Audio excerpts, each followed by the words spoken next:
So in addition to our standard menu cuts, we also do a dry aging process on our steaks.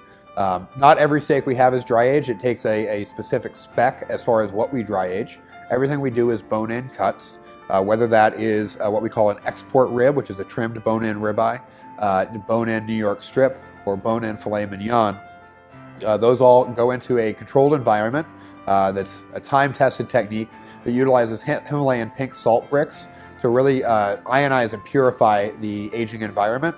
We also control temperature and humidity that is monitored in data logs, so we can make sure that we have a really great, safe product that's aging properly. Another really important process to the dry aging process is the amount of airflow that's in your cooler. So you always want the air to be moving because it's pulling moisture off the outside of the meat, creating that crust.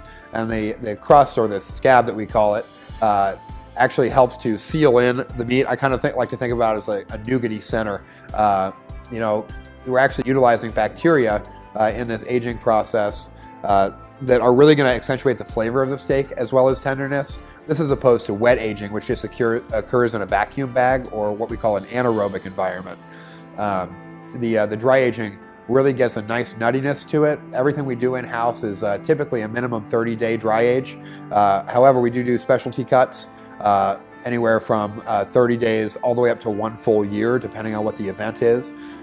So we actually have a lot of flexibility in that regard.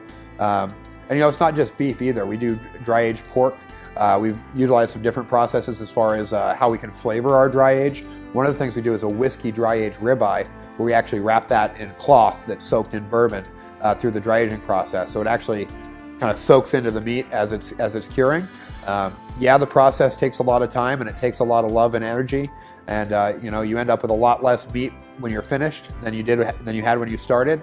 But it's totally worth it, and we strive above and beyond to make sure we have that excellent eating and cutting experience for our guests.